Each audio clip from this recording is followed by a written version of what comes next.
काल से कौन जीता है। मानव जीवन में समय, परिस्थिति और स्थान की बड़ी भूमिका अदा करते हैं। कई बार जो कुछ भी घटित होना होता है उसी के अनुरूप परिस्थितियां बनती चली जाती हैं। कलयुग में एक ही चक्रवर्ती सम्राट हुए हैं और वो थे सम्राट विक्रमादित्य। उनके नाम पर भारतवर्ष में विक्रम संवत की शुरुआत हुई थी। विक्रमादित्य एक बहुत ही पराक्रमी, विद्वान, कुशल, प्रजापालक, धर्मज्ञ एवं परोपकारी राजा थे। राजा विक्रमादित्य अपनी प्रजा को पुत्रवत प्यार करते थे तथा रात्रि में वेश बदलकर अपनी प्रजा के हालत और कुशल क्षेम जानने के लिए नगर भ्रमण हेतु निकल जाया करते थे। एक बार यूं ही राजा विक्रमादित्य वेश बदलकर देर रात्रि में नगर भ्रमण हेतु निकले। भ्रमण करते करते अमृत वेला का समय हो गया। पांव फटने लगे थे।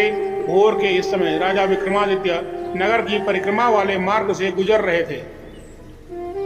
मार्ग के दूसरी ओर घना जंगल प्रारंभ हो जाता था। अचानक राजा ने देखा कि एक नौजवान लकड़हारा कंधे पर कुल्हाड़ी लिए जंगल में प्रवेश कर गया और लकड़ी काटने के लिए एक ऊंचे वृक्ष पर चढ़ गया। तत्काल ही राजा विक्रमादित्य ने देखा कि एक भयानक रीछ दौड़ा दौड़ा आया और उसी वृक्ष पर चढ़ने लगा जिस पर वह नौजवान लकड़हारा लकड़ी काट रहा था। रीछ को वृक्ष पर चढ़ते देख राजा को बड़ा अचंभा हुआ, क्योंकि रीछ तो वृक्ष पर कभी नहीं चढ़ सकता था। उस नौजवान लकड़हारे ने जब रीछ को अपनी ओर आते देखा तो उसके हाथ पांव फूल गए। भय के कारण उसके हाथ से वृक्ष की टहनी छूट गई और पृथ्वी पर गिरकर उसके प्राण पखेरु उड़ गए। तब रीछ वृक्ष से नीचे उतरा और राजा को देखते ही उसने एक सुंदर लड़की का रूप धारण कर लिया और जंगल के समीप ही स्थित एक कुएं की जगत अर्थात मुंडेर पर जाकर बैठ गई। राजा दूर खड़ा कौतूहल से यह सब देख रहा था और सोच रहा था कि यह लड़की बना हुआ रीछ अब क्या करेगा। थोड़ी देर में राजा के दो सिपाही जो रात्रि गश्त पर थे उधर आ निकले और इत्तेफाक से दोनों सिपाही आपस में सगे भाई थे। छोटे भाई की नज़र जब कुएं की मुंडेर पर बैठी उस सुंदर लड़की पर पड़ी तो बड़े भाई से बोला, देखो भाई, कितनी सुंदर लड़की बैठी है। मेरा मन कर रहा है कि मैं इससे विवाह कर लूं। बड़ा भाई बोला, बड़े भाई के होते हुए छोटा भाई कैसे विवाह कर सकता है। बड़ा होने के नाते पहले मेरी बारी है, इसलिए इससे विवाह तो मैं ही करूंगा। तब छोटा भाई बोला, इसे पहले मैंने देखा है, इसलिए इससे विवाह तो मैं ही करूंगा। तब बड़ा भाई बोलता है कि हम तो व्यर्थ में ही झगड़ रहे हैं, क्यों ना हम इस लड़की से ही पूछ लें, यह हम दोनों में से जिसे पसंद करेगी वही इस लड़की से विवाह कर लेगा। इस प्रकार आपस में निर्णय करके दोनों भाई उस लड़की के पास पहुंचे। बड़े भाई ने उस लड़की से प्रश्न किया, हे सुंदरी, आप कौन हो और यहाँ क्या कर रही हो। वह लड़की बोली, मैं पास ही के एक गांव में रहती हूँ और अपने पति की तलाश में निकली हूँ। छोटा भाई बोला, तुम्हारा पति कहाँ है? तुम चाहो तो उसे ढूंढने में हम तुम्हारी सहायता कर सकते हैं। तब वह लड़की बोली, अभी तो मैं कुंवारी हूँ और किसी योग्य वर की तलाश में निकली हूँ। तब छोटा भाई बोला, हम दोनों भाई भी अभी कुंवारे हैं, यदि तुम चाहो तो हम में से किसी एक से विवाह कर सकती हो। लड़की बोली, मैं तुम दोनों में से एक से विवाह कर लूंगी, परंतु मेरी एक शर्त है। दोनों भाई बोले, क्या शर्त है तुम्हारी? लड़की बोली, तुम दोनों में से जो भी अधिक बहादुर होगा मैं उसी से विवाह करूंगी। इतना सुनते ही दोनों भाई स्वयं को एक दूसरे से श्रेष्ठ करने की इच्छा रखते हुए आपस में युद्ध करने लगे। लड़ते लड़ते दोनों भाइयों ने तलवारें निकाली और एक दूसरे के पेट में आर पार कर दी। इस प्रकार तड़प तड़प कर दोनों भाइयों ने अपने प्राण त्याग दिए। तब वह लड़की जोर से हंसी और उठकर एक दिशा की ओर चल पड़ी। यह लड़की छलावा अब क्या करेगी, ऐसा सोचते हुए राजा विक्रमादित्य भी थोड़ी थोड़ी दूरी रखते हुए उस लड़की का पीछा करने लगे। अब तक सूर्य भगवान भी पूर्ण रूप से उदय हो चुके थे, परंतु सम्राट विक्रमादित्य एक रीछ के वृक्ष पर चढ़ने और फिर एक सुंदर लड़की का रूप बदलने की विचित्र घटना अपनी आंखों से देखकर अपनी शुद्ध बुद्ध खो बैठे थे। उन्हें अपनी भूख प्यास व राजपाट के विषय में कुछ भी ध्यान न रहा तो केवल उस रहस्यमयी सुंदर लड़की के विषय में जानने की जिज्ञासा। अतः उस सुंदर लड़की का सावधानी पूर्वक दूरी बनाकर पीछा करते करते लगभग 200 कदम आगे चलने के बाद राजा विक्रमादित्य के विस्मय की सीमा न रही, क्योंकि राजा विक्रमादित्य के देखते ही देखते एकाएक वही सुंदर लड़की अब लड़की नहीं रही थी, अपितु एक जहरीले नाग का रूप धारण कर चुकी थी। वह जहरीला नाग अब बड़ी तेजी से आगे बढ़ने लगा। कुछ दूर आगे चलकर एक नदी बह रही थी। वह भयानक जहरीला नाग नदी के किनारे पहुंचकर कुछ क्षण रुका और राजा के देखते ही देखते नदी में कूद गया। नदी के बीचों बीच एक नाव चल रही थी, जिसमें 20-25 लोग सवार थे। वह जहरीला नाग उस नाव की तरफ बढ़ने लगा। सम्राट विक्रमादित्य किनारे पर खड़े यह सब कुछ देख रहे थे। देखते ही देखते वह जहरीला नाग उस नाव में कूद गया। नाग पर नजर पड़ते ही नाव में भगदड़ मच गई और अपनी जान बचाने के लिए लोग नाव से पानी में कूद पड़े। उनमें से जो लोग तैरना जानते थे वो तो तैरकर नदी से बाहर निकल गए, और जो तैरना नहीं जानते थे वो सभी लोग पानी में डूबकर मर गए। थोड़ी देर के बाद वह नाग नदी से बाहर निकला और नदी के किनारे किनारे आगे बढ़ने लगा। सम्राट विक्रमादित्य उसके पीछे पीछे चलने लगे। कुछ दूर जाकर राजा विक्रमादित्य को एक बार फिर आश्चर्यचकित होना पड़ा, क्योंकि उस नाग ने एक बार फिर अपना रूप बदल लिया। अब वह एक वृद्ध ब्राह्मण के रूप में था। राजा विक्रमादित्य ने सोचा, इस रहस्यमयी प्राणी के विषय में जानकारी लेने का अब उचित अवसर है, क्योंकि इस समय यह वृद्ध ब्राह्मण के रूप में है। अब मैं इसके बारे में सुगमता से पूछ सकता हूँ। यह सोचकर राजा विक्रमादित्य शीघ्रता से उस रहस्यमयी ब्राह्मण की ओर बढ़ने लगे। राजा विक्रमादित्य तो उसे छलावे का ही पीछा कर रहे थे। अब राजा विक्रमादित्य तेज तेज कदमों से चलते चलते उस वृद्ध ब्राह्मण के सम्मुख पहुंच गए और उसे हाथ जोड़कर प्रणाम किया। वृद्ध ब्राह्मण ने भी हाथ उठाकर अभिवादन स्वीकार किया। तब राजा विक्रमादित्य ने उससे प्रश्न किया, आप कौन हैं? वह बोला, तुम्हें दिखाई नहीं देता? ब्राह्मण हूं। राजा बोला, आप असत्य बोल रहे हो, आप ब्राह्मण तो नहीं हो।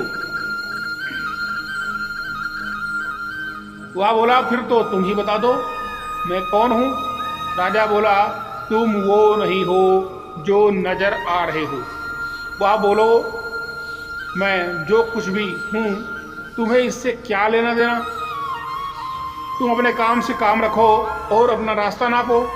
राजा बोला, मैं सच्चाई जाने बिना आपका पीछा नहीं छोड़ूंगा, आपको सच्चाई बतानी ही पड़ेगी। वह बोला, मैंने तुम्हें बताया तो कि मैं एक ब्राह्मण हूँ। राजा बोला, आप मुझसे झूठ नहीं बोल सकते हैं। मैं आपका तब से पीछा कर रहा हूँ जब आप रीछ बने हुए थे। उस समय आपने उस नौजवान लकड़हारे को मारा, फिर आप एक सुंदर लड़की बनी और उन दोनों सिपाही भाइयों को एक दूसरे के हाथों मरवा दिया।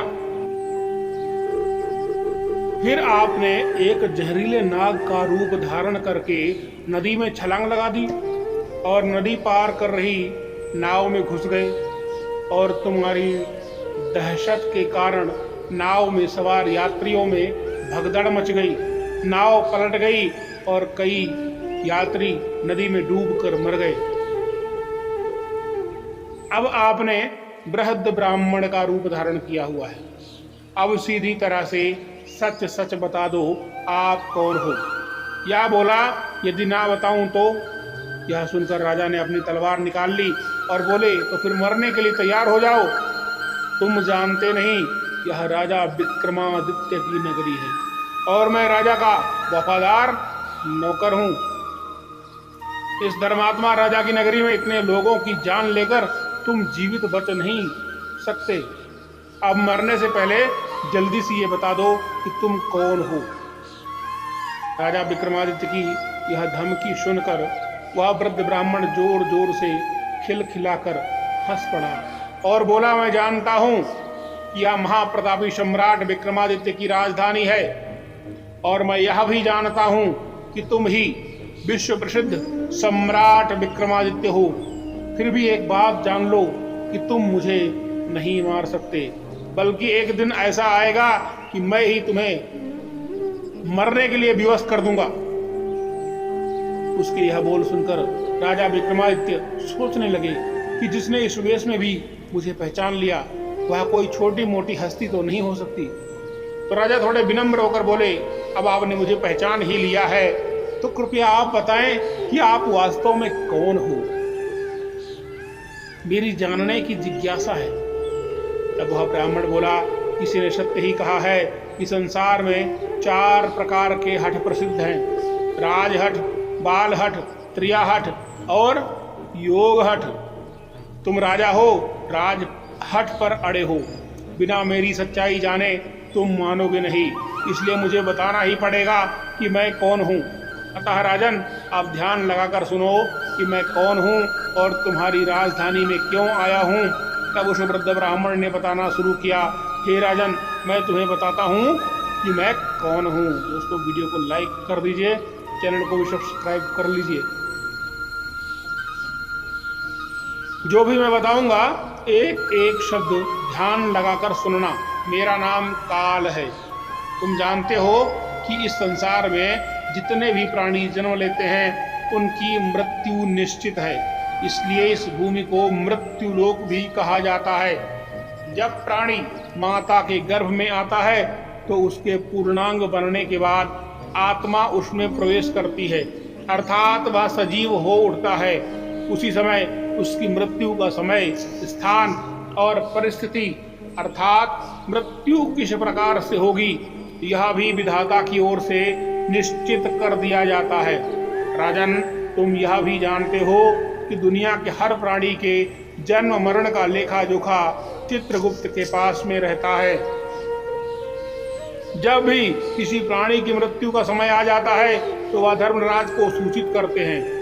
क्या अब क्योंकि सभी प्राणियों की मुक्ति मृत्यु का विभाग भगवान शिव के पास है, अतः धर्मराज उस प्राणी को मृत्यु प्रदान करने की आज्ञा भगवान शिव से मांगते हैं। जब भगवान शिव आज्ञा दे देते हैं तो धर्मराज मुझे अर्थात काल को आज्ञा देते हैं। तब मैं मृत्युलोक अथवा पृथ्वी पर आता हूँ।